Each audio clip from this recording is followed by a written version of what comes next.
What a great pleasure it is for me to have the opportunity to introduce Smita Narula to the group here.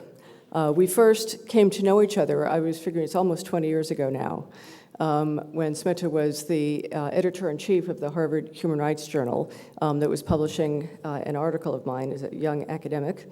And ever since she graduated, she's been using her skills as an attorney and her tremendous skills in communication and in writing to work on some of the most important human rights issues in the world today. She's been working globally to promote and defend access to nutritious food as a fundamental human right, and to ensure and promote and defend access, and to ensure sustainability and justice in our food systems. She's an award-winning writer and activist. She has an impressive list of publications. Something that I particularly value are publications that aren't just academics talking to each other, but are really making a difference in the world. Her publications include dozens of investigative reports and academic articles on issues of food and access to food and other human rights-related subjects. Her publications include an article published in 2006, really a seminal piece, called "The Right to Food: Holding Global Actors Accountable Under International Law." In this piece, she sets forth a normative framework to hold the main actors, transnational corporations, international financial institutions, and powerful states, to hold them accountable for violating the right to food under international law. Her more recent scholarship critically assesses market-based and rights-based approaches to the global phenomenon of agricultural land grabbing. She has also co-authored a widely cited study on the crisis of food insecurity in the United States, entitled "Nourishing Change: Fulfilling the Right to Food in the United States." In her research and advocacy, she has also addressed the epidemic of farmer suicides in India, the human rights impacts of forced evictions of rural and indigenous communities, and food insecurities in communities that are marginalized because of their race, gender, caste, or indigenous status. In addition, she has helped formulate policy, legal, and community-led responses to a range of issues related to food systems and the right to food. In her work positions up until this past year, starting in 2008, she served as legal advisor to the UN Special Rapporteur on the Right to Food in what can only be described as truly path-breaking work on this issue.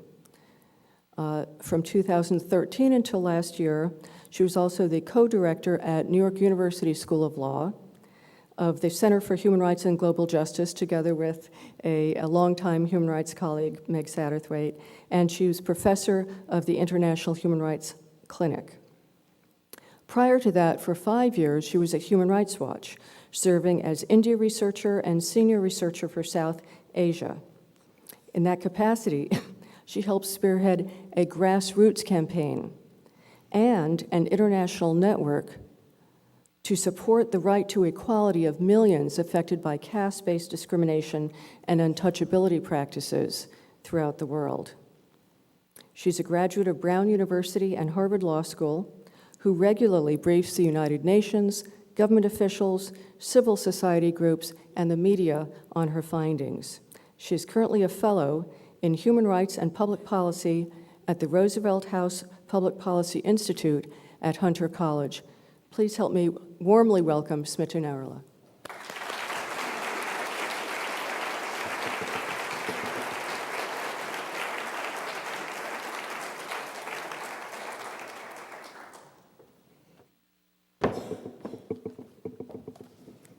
All right. Putting my timer on. Okay. Good afternoon, everyone. And I'm incredibly, incredibly honored to be here today.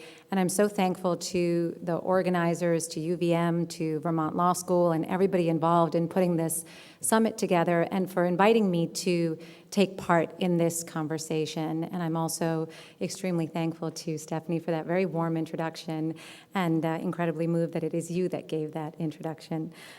I'm really excited about the conversations that we're going to be having here over the next 2 days, not to mention the incredible conversations I've already had this morning and last night. I'm excited because, to me, it's a matter of great significance that we're gathered here to talk about food security and food system sustainability, and that we're grounding that conversation in this idea that food is a human right, not a commodity, not a privilege, but a human right.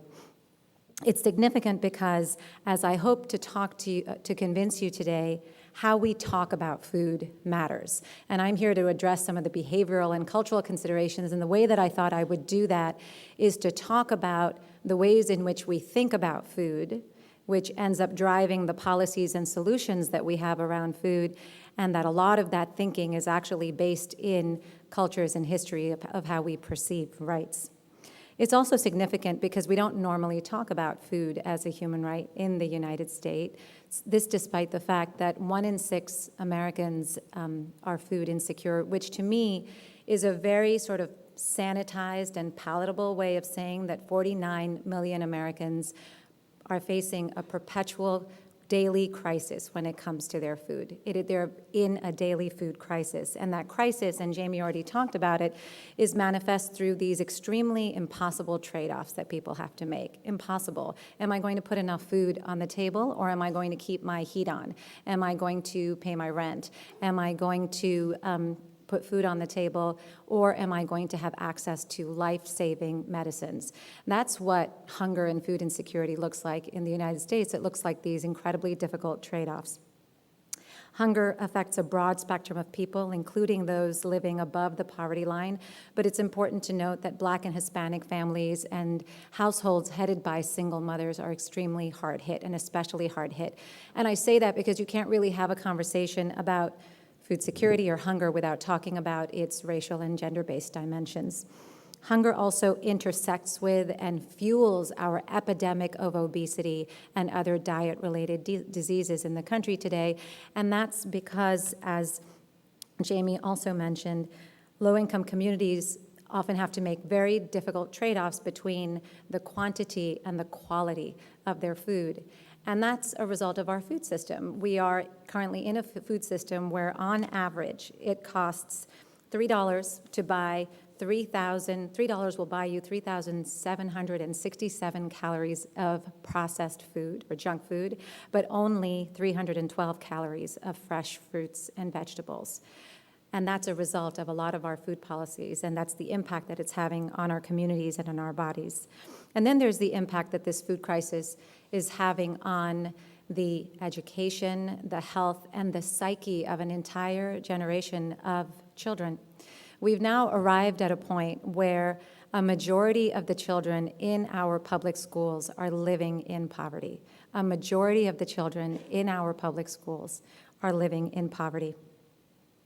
Hunger in the United States is not the result of a shortage of food or of resources. It's the result of poverty, perpetuated through policies that fail to ensure a living wage or prioritize Americans' most basic needs. Yet we continue to have this conversation about hunger and about those who are on food assistance with this narrative that they're on food assistance because they are lazy or because they're part of this dependency class, when in fact an overwhelming number of people on SNAP or the food stamp program are working. They're working, but they're earning poverty wages. Sometimes they're working more than one job and just simply unable to make ends meet. People are hungry and on food assistance because they are being impoverished. Yet we continue to talk about hunger as a matter of charity instead of as a matter of justice. And we continue to treat access to nutritious, healthful food as a privilege reserved for the privileged instead of as a fundamental human right. We, as a society and as a culture, do not treat economic and social rights like the right to food, healthcare, education, adequate housing, on par with civil and political rights like the right to vote or freedom of expression. I say we, but I also want to recognize that Vermont is leading the charge to think about access to healthcare as a human right, and I applaud all of you in those efforts to do so. We don't do that generally, however, as a society, and nor does our government. Hilal already mentioned how the government has failed to ratify the ICSCR, or the Covenant on Economic, Social, and Cultural Rights, which is the main international instrument that codifies or makes into legal obligation this idea that access to food is a human right. It's also important to talk about the right to food in the United States because the U.S. is a powerful global economic actor whose trade and agricultural policies, not to mention the actions of American corporations, have a tremendous and often negative impact on the right to food worldwide and in the United States. So in my view, if there's anywhere we should be talking about the right to food and food as a human right, it's right here in the United States. So I'm going to pull us into that conversation and talk a little bit more about the framework. But before doing so, I do want to remind us that this conversation is actually not the first time we're having it as a history, as a culture, as a society. The idea that freedom from want should be a human right was actually inspired by the U.S. government's efforts to ensure freedom from want during the Great Depression. And the demand for a right to food is actually part of our history of civil rights struggle. You know, we often think about that history as one that was focused on the ending of de jure segregation and guaranteeing the right to vote, but the part of the history that's actually been made invisible and made much smaller is the history of the Poor People's Campaign, also led by Martin Luther King as a multiracial effort to demand that social justice goes hand in hand with economic justice, and civil and political rights are meaningless if we cannot also ensure that people have enough to eat, enough to clothe themselves, and an adequate home and adequate education. In March 1965, in fact, Dr. King very famously declared, "Let us march on poverty until no American parent has to skip a meal so that their children may eat." I offer that as a reminder because it's to remind all of us that these conversations may feel very foreign. They may feel like we're talking about India and Malawi and we're talking about Brazil and everybody else but the United States, but they are born of strategies and ideas that this government and our societies and communities put into the international space. Since we're going to be talking a lot about the right to food, I thought it would be really helpful to start by clarifying our terms, and Jamie's already helped us start off that conversation, as has Hilal. What is the right to food? The right to food is the right of all people to be free from hunger and to have physical and economic access at all times to sufficient, nutritious, and culturally acceptable food that is produced sustainably. So I just said a real mouthful, so I thought I'd actually break that down a little bit. What a rights-based approach to food emphasizes is government's obligations rooted in international human rights law to ensure in a non-discriminatory manner that first, food is accessible to all individuals. And accessibility is a concept that also thinks about both physical accessibility and also economic accessibility. So what does economic accessibility mean? It means that individuals are able to afford food for an adequate diet without having to make those impossible trade-offs that I was talking about before, without having to forego other basic needs like shelter or healthcare or clothing. Physical accessibility means that food has to be accessible to all people, including in very physical ways. It means that food has to be able to reach victims of natural disasters or of human-made disasters, of food deserts in this country, where more than 23 million people live over a mile away from grocery stores or from the ability to access fresh produce. That's accessibility, and that's the first prong of the right to food. The second prong is the prong of adequacy. Food has to be adequate to satisfy an individual's dietary needs, and it has to be nutritious, safe, and culturally appropriate. The adequacy prong, also incredibly vital. We're not just talking about a minimum number of calories. We're not just talking about stuffing our faces with energy-dense but nutrient-poor food. We're talking about adequacy, safety, cultural acceptability of our diet, and certainly the kinds of foods that are accessible to low-income communities and that are leading to obesity and to other health epidemics are clear examples of inadequate food. Third, food must be available. And here we have a different relationship with availability in the United States than in other parts of the world. Here it might look like food being available to purchase in stores. And we actually have a lot of food, an abundance of food, an overabundance of food in stores available everywhere. But it also means, and this is very important for many other parts of the world, it also means that people need to have the means to produce food for themselves, including through secure access to land, water, and seed, and other resources, so that we're not just thinking of availability in terms of what can I go to my large chain supermarket and buy. We're thinking of availability as what is my relationship to resources and to natural resources that are productive that I can engage with in community with others to grow food for myself. That's a concept that I know is very strong and familiar in the state of Vermont, so it's not one I have to explain deeply. But in the context of the United States, it is important to think about availability of food not just as what we find on our supermarket shelves, but its connection to resources. And finally, food has to be sourced and produced in ways that are sustainable so that we can safeguard this right for future generations. So to recap the 4 prongs, we have accessibility, which is both physical and economic. We have adequacy, availability, and sustainability. Now, with that benchmark, that normative framework, there are lots of actions that governments are supposed to take to respect, protect, and fulfill that right. And they have to do it in a manner that's transparent, that holds themselves accountable, and that also involves deeply those who are food insecure or food deprived.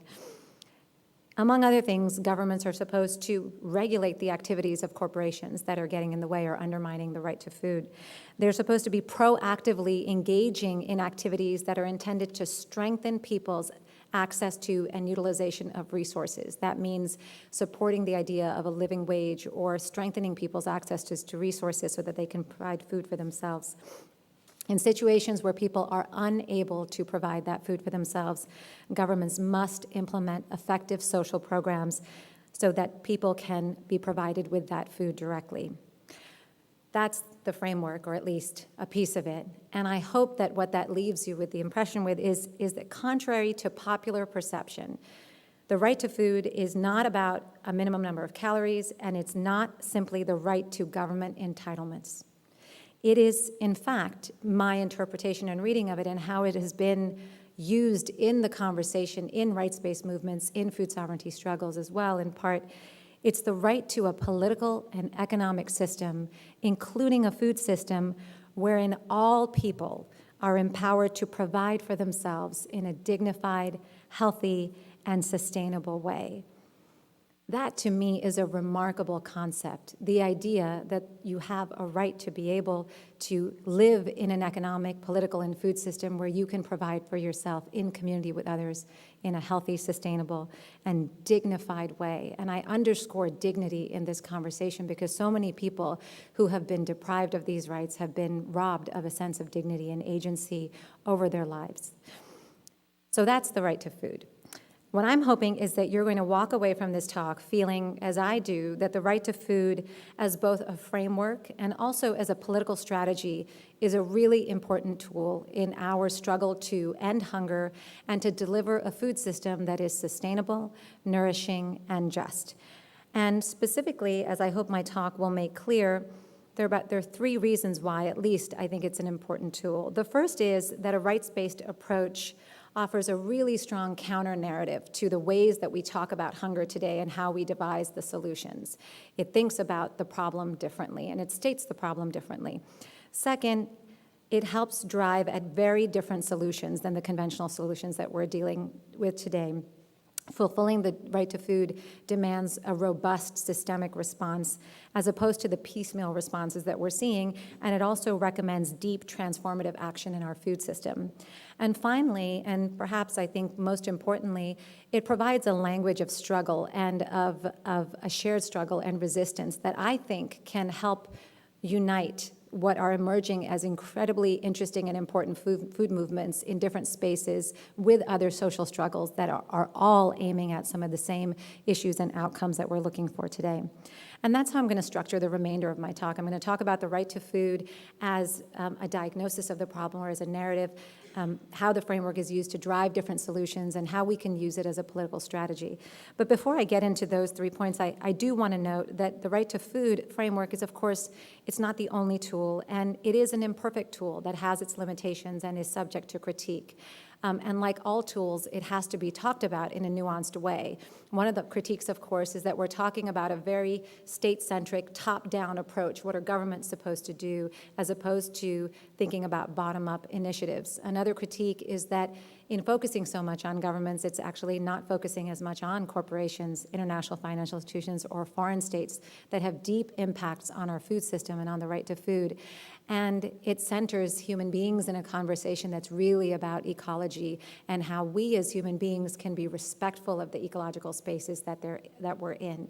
But we can be alive to those critiques and also to the fundamental problems of implementations of the framework, while also trying to use it in a very transformative political way, as has been done. And one of the reasons that I actually really like using the framework is because it has opened itself up to radicalization by food sovereignty struggles and by others to turn it into a much more transformative paradigm than what it started out being back in 1966. Even that conversation that Hilal just had on the succession of several special rapporteurs now, they've taken this paradigm of the right to food and they've entered right into the heart of spaces and conversations about climate change, economic justice, distribution of resources, inequality, and racial, caste, and gender-based subjugation. That's a powerful tool, but it's been made powerful by people and movements, and that's why I like to use it today. So the right to food as a narrative and the need to reframe our narrative. So when you think about hunger, and maybe outside of this room, not so much in this room, but what are some of the sort of dominant ways in which we talk about food today? Well, one of them I've already mentioned, and that's the narrative of charity. And it's the idea that hunger is a problem that we're going to solve with charity. We have an incredible network of emergency food providers. Is anybody in this room part of what's considered to be an emergency food provider? Actually, 1, 2, 3. Many of you are here. Thank you for all the work that you're doing. You are doing absolutely incredible work, and we have an incredible network and a system of food banks, soup kitchens, food rescue and delivery systems, and here in Vermont also trying to get food from farms to low-income tables. Our food emergency food system is critical to the daily survival of millions of people, but it is being crushed by the burden of the demand, because people are no longer turning to emergency food providers in states of emergency. Emergency food providers have become a regular feature of our food system. And there's something profoundly wrong with the fact that emergency food has become a regular source of food for 49 million Americans in this country today.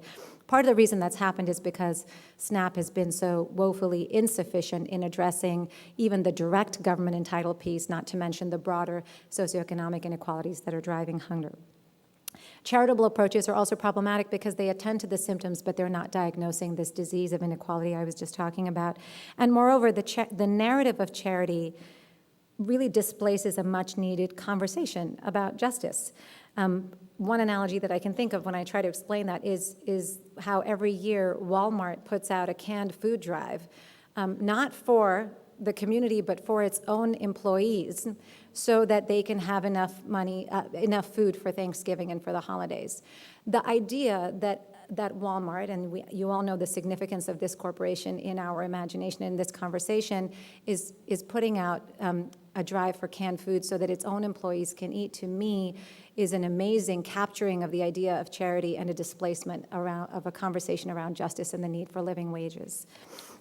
The other dominant narrative has already been spoken to by Hilal, and that's the dominant narrative of market-based It's the market-based productivist paradigm. And that narrative, we've already heard it, goes something like this. Food production has to double by 2050 to meet the demands of the world's growing population. Oh, and by the way, we also need to have some innovative strategies to deal with the fact that we already have 800 million people hungry today. Well, with that problem in mind, the solution that's put forth is let's create land markets and investment-friendly climates in the global south so that we can identify so-called underutilized and available land and transfer it to the most efficient producers. There's so much problem with that rhetoric, including land that is underutilized or unavailable, that just makes invisible the communities and people that live there. And then let's transfer it to the most efficient producers. And I don't have to tell you here the kinds of efficiency we're talking about, sort of competitive market, bigger is better, not resource efficiency, not efficiency in ideas of what community and security looks like and the types of ruptures that take place and that Jamie was talking about when you render communities food insecure. And what's so interesting about that narrative is that it's actually one that conflates hunger with production, when hunger is actually kept apace with food production for decades now. But it conflates the relationship. And then secondly, it co-opts the narrative of the language of food security to offer a solution that extends our era of industrialized agricultural production and consolidates corporate power in our food regime. How we talk about food matters. How we even use the language of food security in which domains matters. The commodification of land is also facilitating large-scale land grabs. What these land grabs are doing is forcing the migration of rural communities and rendering them more, not less, food insecure. I've worked on the issue of land grabs for quite some time and on the issue of forced evictions as a human rights investigator and advocate. And I have to tell you, when you grab land, you are grabbing everything. And as has been told to me and again in this work, if I lose my land, I lose everything. It took me a long time emotionally to enter that concept because I live in a box. I hope not too forever, but I live in a box in an apartment in the sky that doesn't touch the land, and I go to work in a box in the sky that doesn't touch the land. I need to understand what that means, and I had to do some emotional work, some analogies to kind of enter that space, and of course be informed by the voices of those who are feeling it. So for those of you who have that knowledge, you'll understand what that loss means to a farmer, to an indigenous community member, to rural communities that not only rely on the land as a source of survival, but of community, of culture, of spirituality. Some of the people that I've been working with, there's a project that we were fighting against in India, and I'll never forget one farmer said to me, they're coming in here, they want to take our land, and they're going to give us a technical job in this steel company or whatever it was. And he says, they're going to turn us from farmers into beggars. I am a farmer, and I don't want to be a beggar. And that, to me, brought the whole charity and market and how they're all related paradigm together right there in one snapshot. We are pushing production and market-based and development solutions in a way that is dispossessing farmers and turning them into beggars, and then we're promoting charity as a solution to their dispossession. If there's a way in which the right to food enters this conversation, I was trying to think about it visually. I would have had a PowerPoint to show you this, but PowerPoint and I are not friends, and I wasn't going to try to become friends before this talk, but this is what I would have shown you. I want you to just imagine it in your head. I want you to imagine farming or working with the land as your hands in the soil. Can you imagine your hands in the soil? And then I want you to imagine all of these forces, these economic and other political forces that are coming beating down on you, trying to wrench your hand out of the soil and turn your hand over like this to become a beggar. It's a very different juxtaposition. So what do human rights have to do with all of this? And why are rights becoming such an important part of this struggle? It's because it's saying, you can't take my land and turn me into a beggar. I'm here to fight for justice. It's taking that hand in a very, very different agenda-setting, agency-setting way. That's what I think the right to food does, and that's what I think rights does to this conversation. It moves us out of these paradigms around charity, around markets, and it moves us into a conversation around justice. Here's what the rights-based approach kind of looks like and that narrative around food sounds like. Hunger is not going to be solved by charity or by the commodification of land, but by ensuring rights, by ending social and economic injustices, and by ensuring people's agency over resources that are essential to their survival. That paradigm is a rights-based paradigm which itself has been informed by notions of food sovereignty that takes into account so many structural and economic considerations that are rendering people into these very food insecure places. And to understand why hunger will not be solved by charity and why it won't be solved by markets, but by ensuring rights, you first have to understand why people are hungry in the first place. As you know, I come into food policy and food systems work through my work as a human rights activist and academic, and I can tell you, when you do human rights work, you see the end result of these deprivations. People are hungry because they are impoverished and because they've been denied access to or dispossessed of resources. Often it's a combination of two. And here, too, I want to implore you to think about your words because our words do matter. People are not poor. They have been impoverished. Poverty is not by chance. It is by design. People do not lack access to resources. They've been denied access or dispossessed of resources. And often that dispossession, that denial, and that impoverishment is rooted in a long history of racial, gender, and caste-based subjugation, which itself is compounded by contemporary forms of discrimination and structural injustices in our global economy. I said a real mouthful. But it's another way of saying that people come to hunger by way of grave injustice, including injustices embedded in the design of our food system. Our food system is characterized by a fundamental imbalance of power, which is brought out most starkly by the fact that a handful of agribusinesses, exert immense control over and reap tremendous profit from the production, processing, and retailing of our food, including the actual agricultural inputs that go into our food. That's the one side of the scale. The other side of the scale says that is the hundreds of millions of small-scale farmers in this food system who form the majority of the world's food insecure. Small-scale farmers are hungry because they're not receiving a fair price for their crops and because they are cultivating plots of land that are often very small, making the vast majority of them net food buyers. This sounds like a shocking sort of irony. How can the people who are actually involved in the production of our food be the most hungry? But it's actually the logical outcome of our food system, which is pushing rural communities off their land and trapping farmers in new forms of pressure and coercion, forcing them to compete against one another, driving up the costs of inputs and lowering the profits from their yields. These pressures are then passed on to agricultural laborers who are paid very low wages and who themselves are joining the swelling ranks of the food insecure. These pressures are also landing farmers in incredible and insurmountable amounts of debt. We are indebting farmers. Is debt, I may ask about Vermont, which I don't know as much about, is farmer debt an issue here in Vermont? Yes, it is. Thank you. That to me debt is a hugely important thing, and it's actually something that ties our struggle together. I've worked on farmer debt in India, where we have an epidemic of farmer suicides as a result of indebtedness.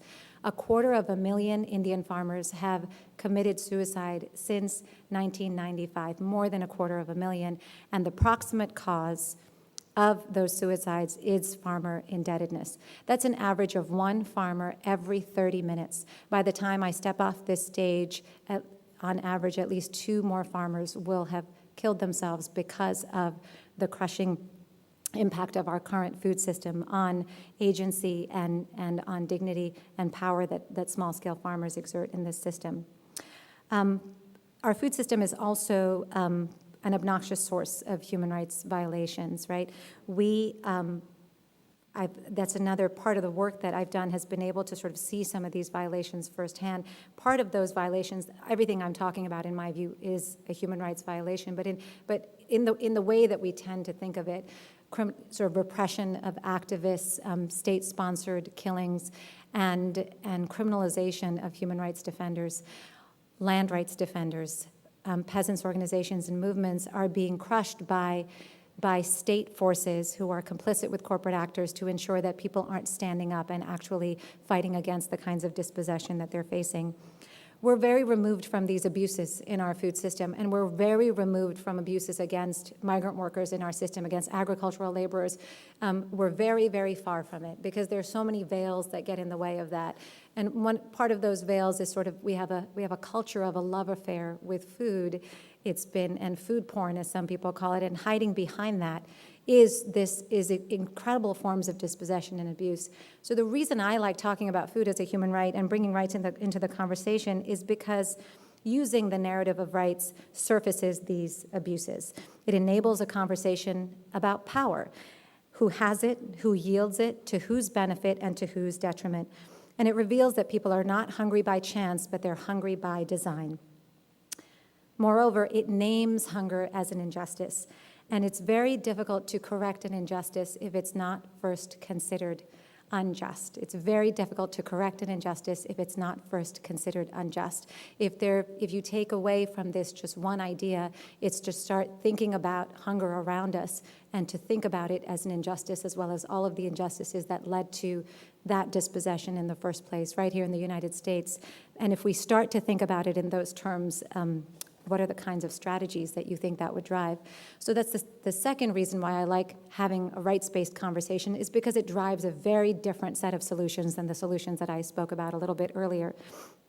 And that's for two reasons. One is because we actually have a benchmark against which to measure the solutions that we're proposing. It's the benchmark of adequacy, availability, accessibility, and sustainability.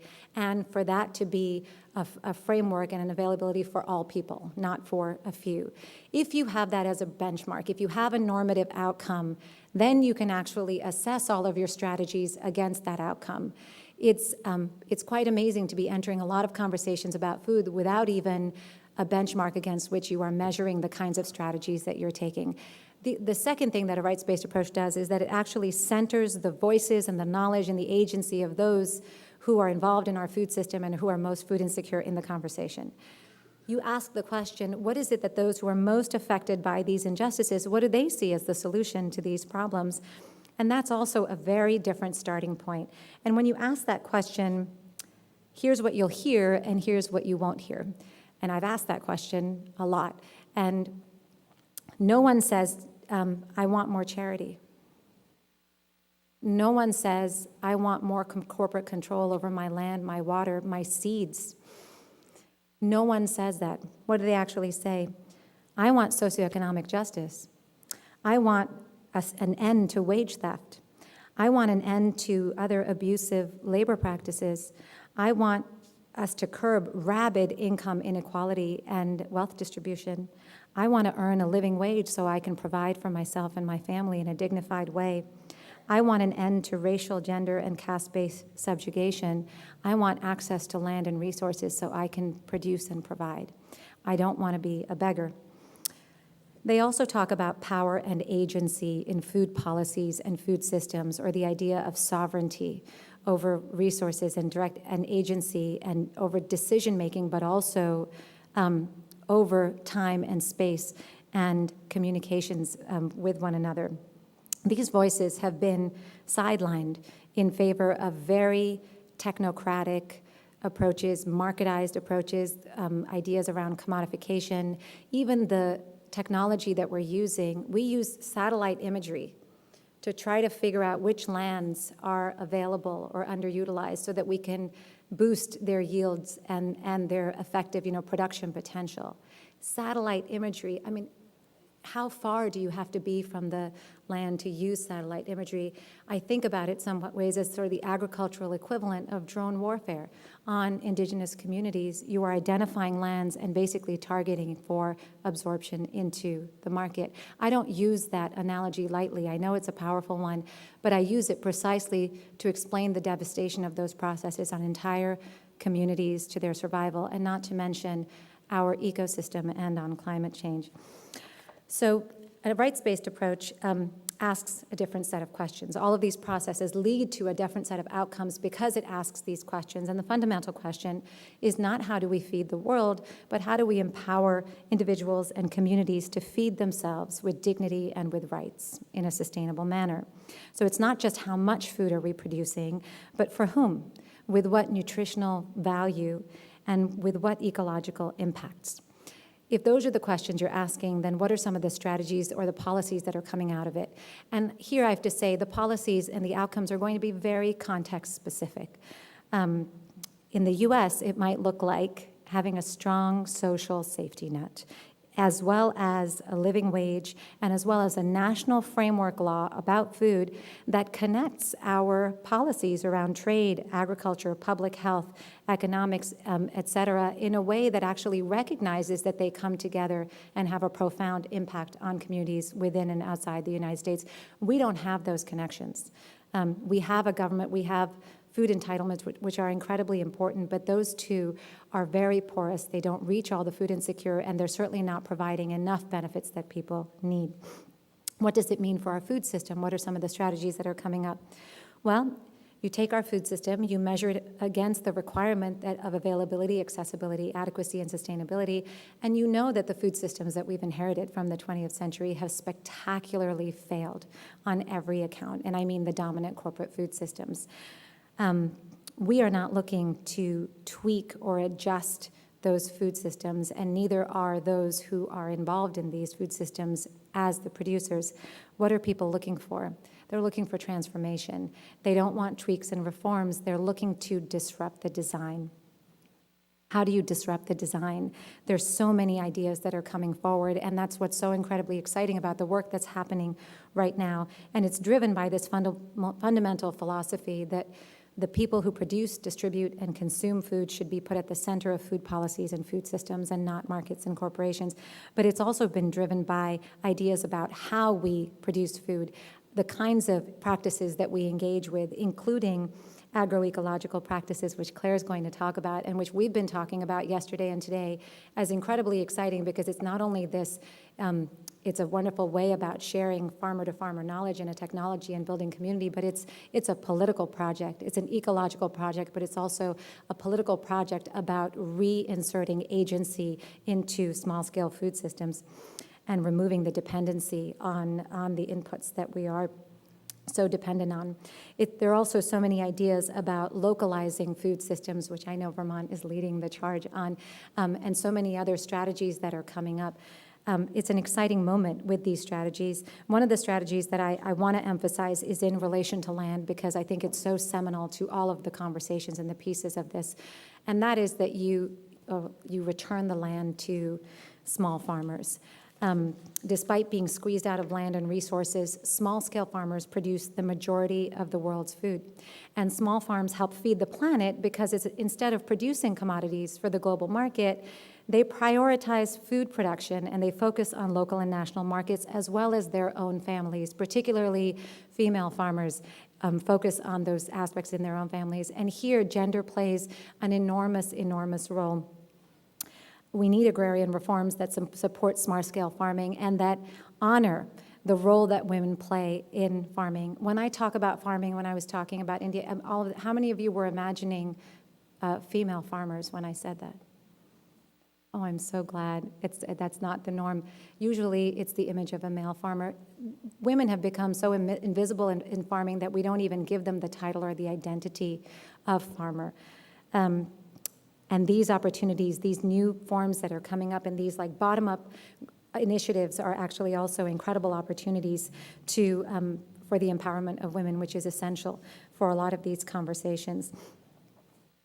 So these ideas are actually now, they're penetrating, right? So these ideas are penetrating. I'm going to stop and ask for water because I'm starting to lose. Would you mind? Thank you.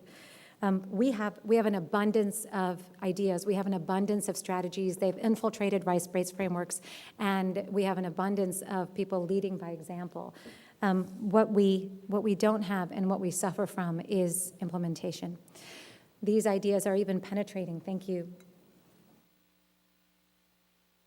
Intergovernmental fora and documents, and that's not an insignificant thing. It's not insignificant that agroecology and equitable land distribution are now words that are coming up in intergovernmental UN documents. That's not an insignificant thing, and it took an incredible amount of mobilization and solidarity among struggles to get there. But we are not seeing implementation on the ground because the dominant modes of production and food systems are proceeding as business as usual. And as many of you know already, we can no longer proceed with business as usual. So what do we need to do? Well, we need political will. And how do you generate political will?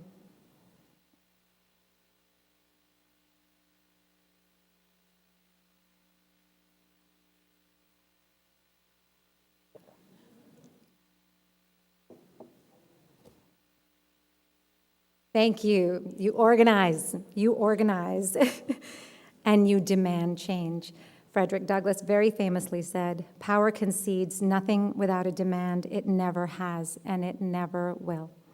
The right to food, finally, as the third element of why I like using the right to food or human rights to talk about food, is because the right to food provides a language of resistance and a means to unify our struggle. It is a shared language, because I hope it has become extremely clear through this conversation that when you talk about the right to food, that at its heart, it's a conversation about power. It's a conversation about discrimination and deprivation. And in turn, the demand for the right to food, it's a demand for dignity, for agency over resources and decision-making. It's a demand for economic, racial, and gender justice, for climate consciousness, and for a fundamental paradigm shift and reimagining of our current food system to fit a more equitable, sustainable, and nourishing frame. These demands, and it's why I love working on the right to food, because it's this entry point to all of these conversations, and it actually shows you that these struggles are extremely united. And we have struggle. Struggle is happening. We live in an age of resistance. Via Campesina is a peasant-organized and peasant-led movement with approximately 300 million members. Is that right, Raj? In 70 countries. A little bit less, 200, okay, he'll give you the statistics on that, but a significant number of people in 70 countries unifying as a peasants' movement, as a struggle, and injecting these really transformative ideas into our institutional spaces and into our consciousness. Right here at home, the strongest, most important and effective, I think, labor movement in this country is being led by fast food workers, and it's called Fight for 15. And they are making incredible mobilization and change and actually pushing for a living wage. And it's significant to me that it is being led by those who are most food insecure, including those in the food industry. We have the movement for migrant justice through migrant farm workers, including right here in Vermont, the Migrant Justice Movement, the Coalition of Immokalee Workers. We have the Black Lives Matter movement, which is finally putting on the table a conversation about white privilege and how privilege affects our access to resources and determines access that we have to not just criminal justice, but also to food. We have conversations around deep-seated income inequality, around the need to take action for climate change, and then we have a movement of consumers who are becoming far more conscientious in the work that they're doing, and in understanding that they can make a difference in terms of how they actually, the choices that we make and the things that we consume. These are all movements that I think are fighting against the same forms of dominance and wanting the same outcomes. And at a very individual level, and here I'll speak as a mother of 2 children, it's an outcome that's really about restoring some measure of sort of dignity to our planet and ensuring that I am leaving for my children a place of community and of nourishment, and that I'm giving them options of agency and dignity in their lives and for the future. That's a struggle that we're all united by. That's a very shared struggle, but all of the struggles I mentioned are actually not united in practice, and I feel like we need to do some work to unite them in practice. So then the question becomes, how do you actually do that work? And how do you unite these struggles in practice? And we had this wonderful conversation this morning with the breakthrough leaders, and it was such a nourishing and sustaining conversation. I'll share some of what I shared then. I think the way that we unite this is that each of us have to make a very, very deep personal commitment. To me, this is as much as it is an inward journey as it is how we externally relate to each other and the world. We have to commit ourselves intellectually, first and foremost. What does that mean? It means to think really critically about our systems, about our societies, about our institutional structures, about our relationships. Think critically. If your teachers, teach critically. If your students, push teachers to teach critically. And anybody is just open your consciousness around these things to see how all these things fit together. We've come to a place where there's a lot of consciousness, but we need to be practicing holistic consciousness. We need to be conscious not just about sustainability and nourishment in food, but the justice of our food. And those working on justice also need to be extremely conscious around issues about sustainability and around nourishment. It's not enough to say, vote with your fork, and not recognize that for so many, that's just not an option because they've been economically disenfranchised. It has to be a broader set of consciousness that pulls all of these movements together. We also have to make an emotional and a social commitment. I think part of the reason why we can live in so much excess and wealth and plenty amidst so much deprivation, not just amidst, but because of that deprivation, is because societally we've sort of structured ourselves in very isolationist spaces. It is the social interaction between classes, between races, between castes, between communities, between the people who produce our food and then the people who end up eating it. There are divisions, and because there's so much exclusion and division and a lack of sociability, it's very hard to empathize and to be an ally in a struggle if you don't have an emotional and social connection to that struggle, and to offer yourself as an ally, which is what I think we need to do. So the second commitment is to make an emotional and social commitment. Make a practical commitment, and these are the examples of the practical commitment abound around how you consume, what you consume. And here I'll just, as a reminder, that the ways that we live and consume drive not only these ecological disasters, but human rights crises and disasters as well. And Jamie talked about that very eloquently this morning. We are the sugar feeding the beast that is pushing people from their lands. We have to stop feeding the beast, the sugar. Make a political commitment, and ask yourself some critical questions. What kind of a food movement do you want to be a part of? Is it a food movement that is being led by those who are involved in the production of our food and those who are most food insecure? Are we giving agency, voice, and leadership to those communities? Are we leading a struggle? Are we allies in a struggle that is led by them? Are they here in this room? And for me, when I ask those questions about what kind of a food system do I want in a political way, in a practical way, it's one that attends to all these three prongs that the Right to Food framework talks about. It's sustainability, nourishment, and justice. And it brings all of those prongs beautifully together. But then there are questions that I ask myself all the time. Well, what does justice mean to me? It's a very overused word. It's an exciting word. I can put my hands up, justice. Well, what does it actually mean in our food system? And that question for me evolves and it changes. But right now, today, it means two things. It means that everyone has access to the kinds of foods that we all want to eat.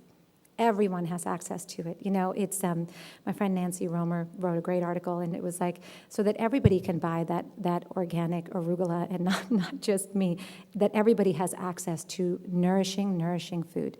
And secondly, justice means that we have a food system that centers the dignity, agency, livelihood, well-being of the people that produce our food. That is what justice looks like in this movement to me. Are we attending to all three in our food movement, and are we doing it in a way that thinks critically about all the ways these pieces connect together, and that gives voice, agency, and leadership to those who are already, this struggle is already happening and there's already amazing leadership in it. How can we be allies in that struggle? And how can we center the voices of those who have been most disenfranchised and disempowered because of our way of living and our food system? My voice is running out, so this is a good place for me to conclude.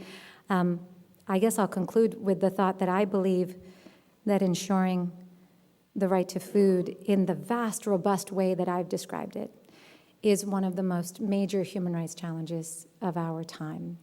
And how we rise to that challenge today will shape and inform the trajectory of human rights, but also all these other intersecting ideas that come within that.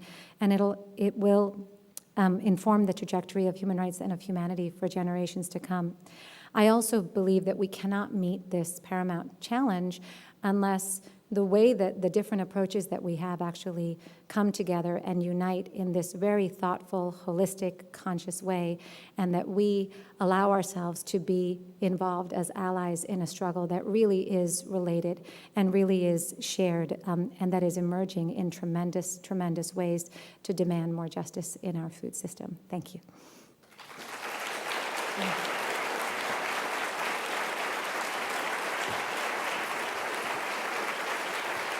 Thank you very much. Thank you. Yep. And you can stay up here.